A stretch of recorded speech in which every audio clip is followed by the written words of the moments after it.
Magic Tree House, Book Number 43, A Merlin Mission, Leprechaun in Late Winter, by Mary Pope Osborne. Chapter 6, A Late Winter's Daydream. Jack sighed. Their mission really seemed hopeless now. "We'd better go find her," said Annie. "She won't go far," said Mary. "My poor Augusta, she has a fine mind and a brave heart, but she is so unhappy." "Why is she so unhappy, Mary?" asked Annie. "Yeah, what is her problem?" said Jack. "More than any of her brothers and sisters, Miss Augusta loved my stories," said Mary. "Remembered every one of them she did." "Really?" said Jack. "Yes, she would repeat them back to me, word for word," said Mary. "That's amazing," said Annie. "She loved the stories so much that she grew desperate to see the she for herself," said Mary. "At night she would carry a lantern across the fields, calling for them. By day she poked and prodded every part of the farm. Why, she even used a magnifying glass, scouring the earth for tiny footprints. But I'm afraid she never found them." "Why?" said Annie. Mary sighed. "Because she looked for them with her head and not her heart," she said. "Eventually she gave up and stopped searching. She didn't even want to hear the stories anymore. She's been a dutiful but sorrowful child ever since." "That's terrible," said Annie. "What can we do to help her?" "There is only one thing you can do," said Mary. "What?" breathed Jack. Mary leaned forward in her chair. Her blue eyes seemed to stare right through Jack and Annie. "You must show her the magic," she said. "What?" thought Jack. "Does Mary know about the magic tree house?" "What do you mean?" he asked.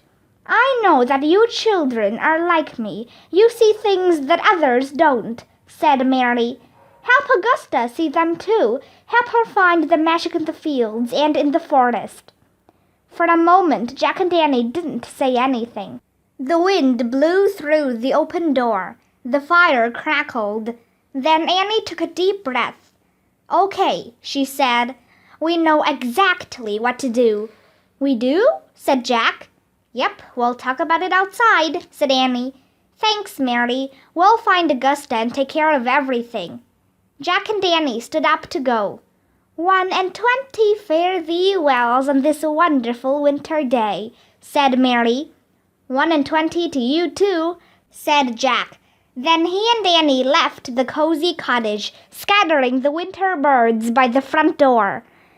It had warmed up a little outside. The rain had stopped, but fog hung heavily over the sheep fields. The ground was soggy with mud. Jack could barely make out Augusta's red cape through the fog. She was across the lane, sitting on a stone wall at the edge of the sheep meadow. "Mary was right. She didn't go far," Jack said. "So how do we show her the magic, Annie?" "Easy," said Annie. "We play our magic whistle." "No, we can't do that," said Jack. "We're supposed to save the whistle for a moment of great danger." "That moment is now," said Annie. "Come on." "Hold on," said Jack.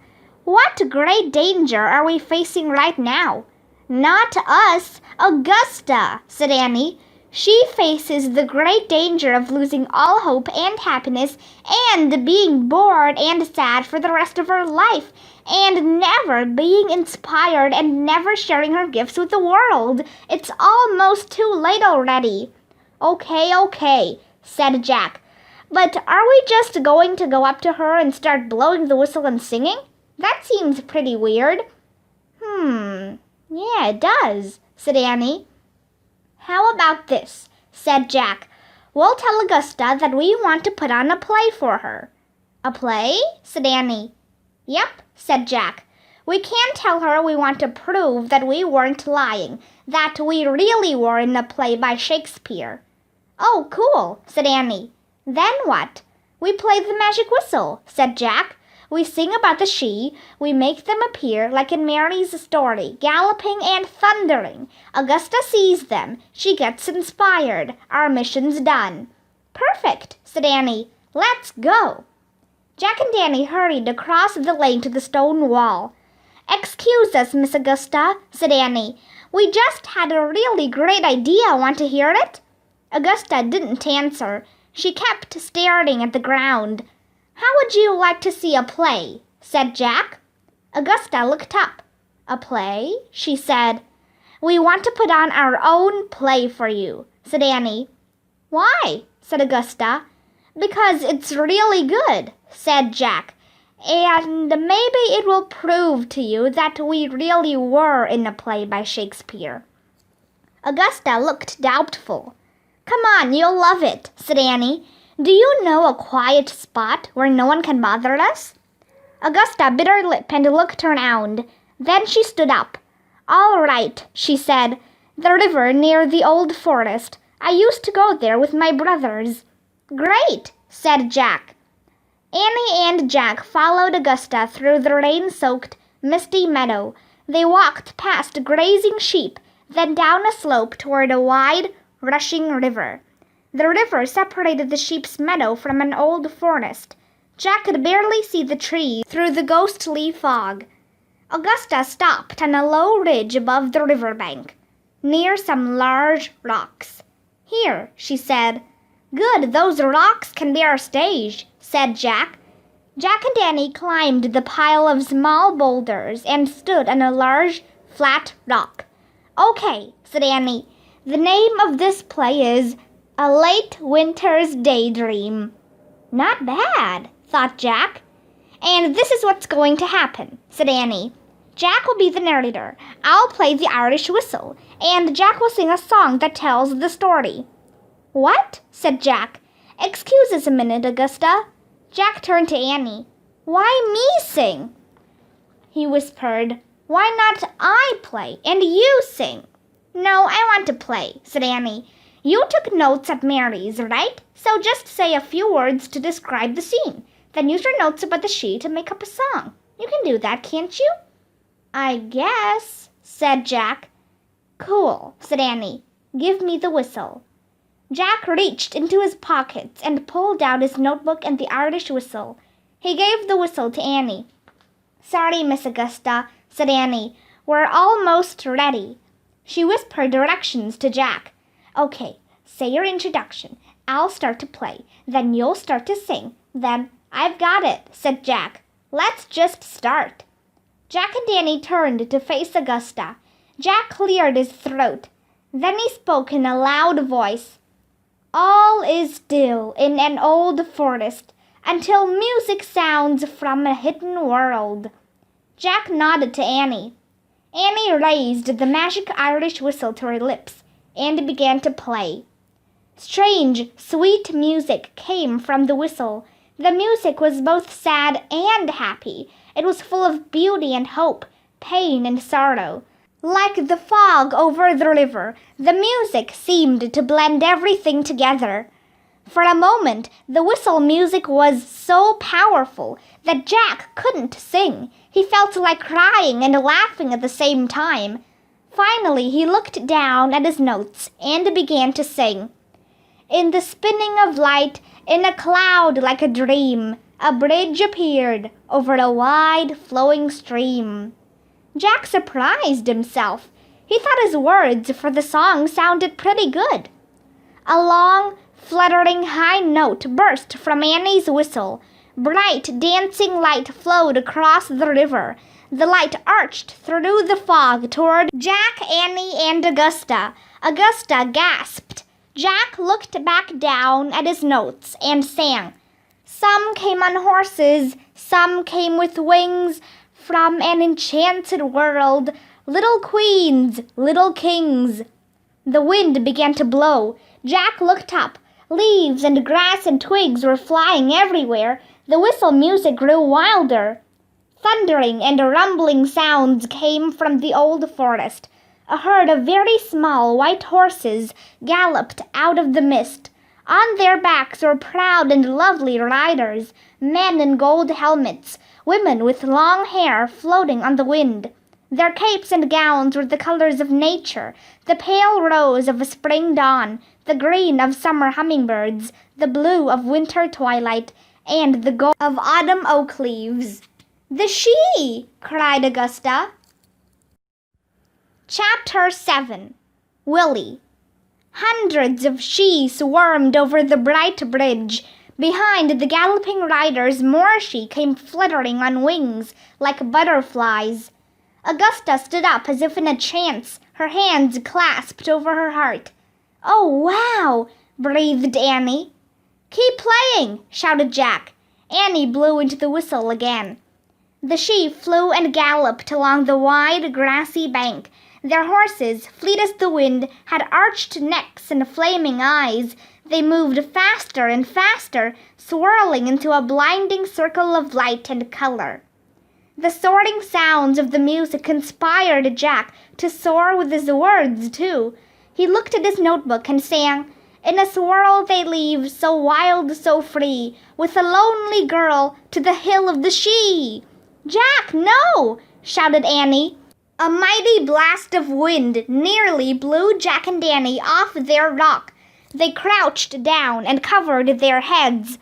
When the wind grew calm, they stood up, just in time to see the swirling cloud of light vanish back into the old forest. The Sidhe were gone. Once again, the sky blended with water and earth in a veil of silver mist. "Whew!" Jack said breathlessly. "That was amazing!" "Jack, do you know what you just did?"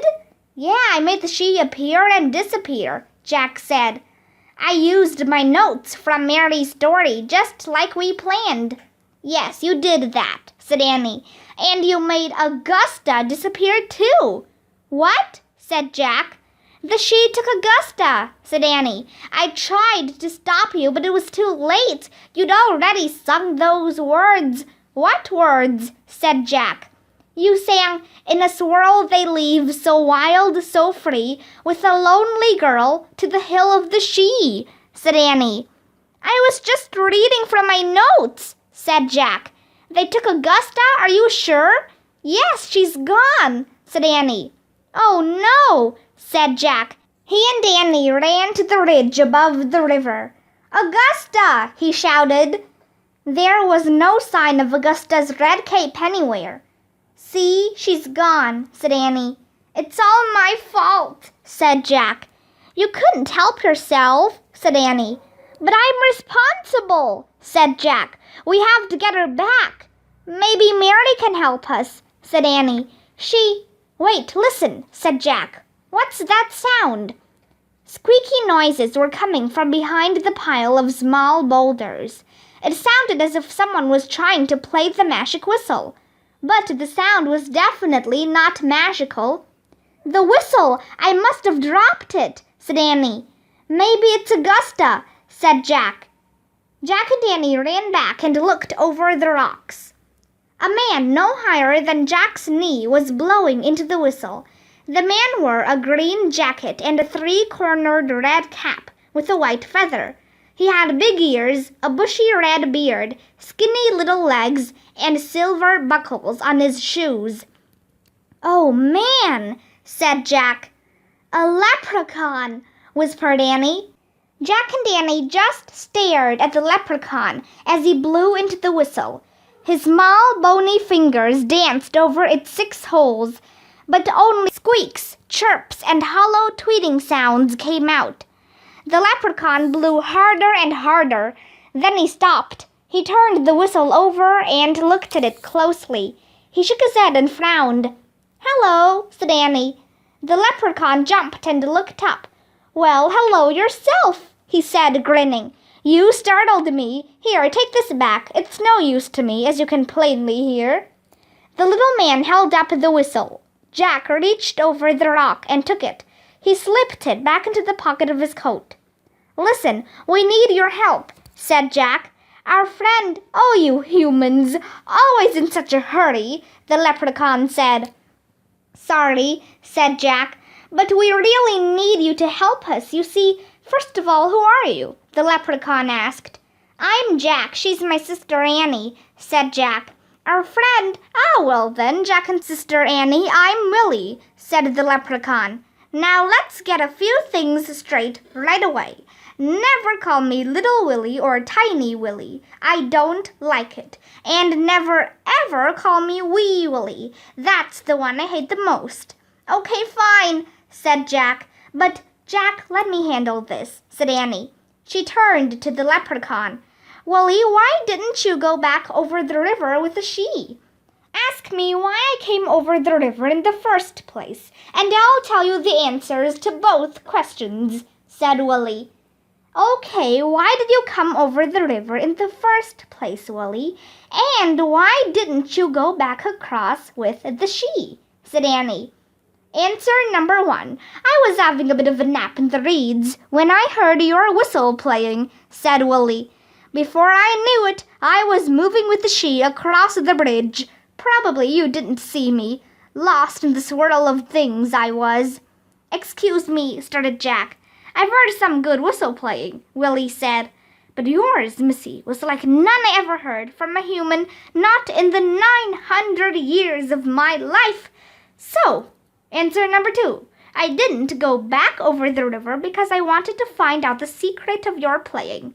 Well, that's easy, said Annie. The whistle played itself. It wasn't me. Ah, you're a modest girl, said Willie, and you like to keep the secrets of your talents to yourself. Not really, said Annie. Listen, Willie, Jack broke in. Can you help us? We lost our friend Augusta. It was my fault. I sang about a lonely girl. Then she was taken by the she. Yes, I saw that, said Willie. Whisked away she was, so I'm guessing now you want me to help you find her. Is that it? Yes, that's it, said Jack. We were going to ask Mary Sheridan to help us, said Annie. But you probably know the way better. And, wait a minute, said Willie. Did you say Mary Sheridan? You know Mary? Said Annie. Know her? Said Willie, grinning from ear to ear. Why, if I were 4 feet taller, I'd have married Mary Sheridan years ago. Really? Said Annie. Oh, yes, indeed, we're very good friends, said Willie. You see, I live in what you might call the in-between. I have 1 foot in the magical world of the she, and I have 1 foot in the mortal world of humans, like Mary. Ah, lovely Mary. Yeah, Mary's great, said Jack. But now you want me to guide you to your missing friend, said Willie. Right, said Jack. I can do that, but what will you give me for it? Said Willie. What do you mean? Asked Jack. What will you give me for helping you find your friend? My time's very valuable, you know, said Willie. We don't really have anything, said Jack. We're poor and miserable, said Annie.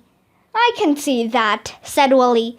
All right then, how about this? I'll lead you to your friend, and you'll teach me how to play the whistle the way you play it. Fair enough? Sorry, said Annie. Deal, Jack broke in. Jack? Said Annie. Annie, it's a deal, Jack said. He was ready to promise anything to save Augusta. Good, said Willie.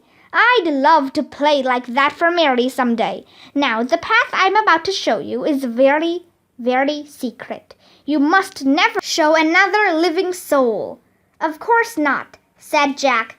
Then come with me, said Willie, and I'll lead you across the water to the home of the she. Chapter 8. The Hollow Hill. The leprechaun scrambled down the steep bank of the river. Jack started to follow, but Annie grabbed him. Jack, the whistle won't work for Willie, she said. I know, said Jack.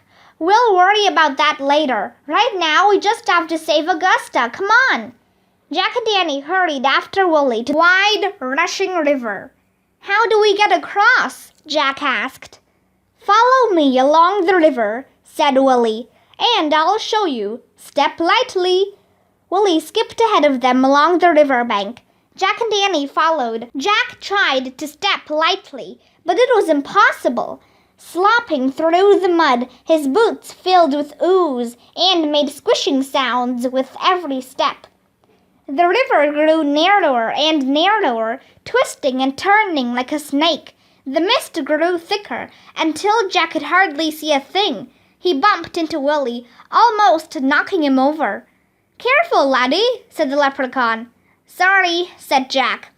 "All right," said Willie. "Here's where we cross. Hop from stone to stone after me." Willie disappeared into the mist, crossing the river. Annie followed him. Jack started across, too. He tried to hop carefully from stone to stone, but the stones were slippery. On his third hop, his boot slid off a mossy rock, and he splashed into the freezing water. "Jack, are you okay?" Annie called in a loud whisper. Yeah, I'm fine," Jack said. He scrambled up. His clothes were soaked and heavy. He really was miserable now. He waded to the other side of the river and joined Annie and Willie. "Ah, you fell in," said Willie. "That happens sometimes. Come with me now into the forest." Jack, Annie, and Willie walked under the trees. They passed old oaks and maples that creaked in the wind. Jack shivered in his soaking wet clothes. A big black crow called from a high bare branch. Willie jumped, then laughed. "Ah, 'tis probably Patrick Daly," he said. "Rumor is the she changed him into a crow for stealing a pair of the High Queen's shoes." "Changed him into a crow?" said Jack. Willie nodded. "One of the she's favorite tricks," he said. "Changing humans who displease them into animals." "Oh," said Jack. A white rabbit scampered through the forest. "That bunny over there is no doubt the former Mrs. Shan McCarthy. She was rude to the High King," said Willie. "Rude to the High King?" said Jack. He was starting to feel like he was trapped in a nightmare. "The she cannot bear the rudeness of humans," said Willie. "Look there!" He pointed to a fawn, peeking out from behind a fir tree. "Aw, it's so cute," said Annie. "Cute? Maybe not," said Willie. "Could easily be old John Foley. I heard he was changed just for being a grouch. Come along." Willie led Jack and Annie through the forest until they came to a tangle of briars and brambles. "The hollow hill of the She lies just beyond this thicket," he said to them. "Do you still want to go and find your friend?" "Yes," Jack and Annie both whispered. "Then off you go, and good luck to you," said Willie, tipping his hat. "What, aren't you coming with us?" said Jack. "Oh my, no," said Willie. "The she would be furious if they knew I'd shown humans the path to their secret hiding place, and I certainly don't want to live the rest of my life as a weasel." "But won't they be angry at us for finding their secret hiding place?" said Jack. "Possibly," said Willie. "Here's what I recommend you do. Politely tell the High King and the High Queen that you've just come looking for your dear friend to take her back to her loving family. The she place very great value on friendship and family." "Okay," said Jack. "Friendship and family. And remember, be simple, direct, and honest at all times," said Willie. "Simple, direct, honest," repeated Jack. "And polite, that's the most important. Very, very polite," said Willie. "Very polite," said Annie. "Got it." "Another thing," said Willie. "In the world of the she, the old tales still live. So do not be afraid if you see odd sights floating about. They're just bits and pieces of the old stories. Now go, be simple, direct, honest, and polite, and save your dear friend before she's lost forever." "Thanks, Willie," said Annie. "Best of luck," said Willie. "See you later," said Jack. "Aye, I'll be waiting for," said the leprechaun. Jack and Annie crouched down and started through the thicket. Thorns and briars pulled at Jack's wet coat. They scratched his hands and got caught in his hair. Jack battled his way through the tangled brush until he caught up with Annie. They both pushed their way out of the thicket and stepped into a glade. Wow, it's like Mary said, whispered Annie. It is like summer here. No rain fell, no wind blew. Warm sunshine shone on the emerald green glade. In the middle of the glade was a large grassy mound. At the foot of the mound was a small doorway framed by stones. That must be it, the hollow hill, said Jack, the secret home of the Sidhe. And that must be someone from an old story, whispered Annie. She pointed to a woman floating above the green mound. The woman wore a wreath of flowers on her head and carried a branch with silver apples. She vanished in the sunny haze. Whoa, whispered Jack. A small sailing ship then appeared in the air. It had white sails and flags flying. The ship, too, vanished. Then an old woman spinning at a spinning wheel appeared. Then a wispy dragon. Then a knight with a sword. The parade of images faded into the sunshine like wisps of smoke. Whew, said Jack. Listen, said Annie. The sound of drumming was coming from the doorway of the grassy mound. Come on, let's look inside, said Annie. Jack and Annie snuck close to the small doorway. It was no higher than Jack's waist. He and Annie knelt down and peeked inside.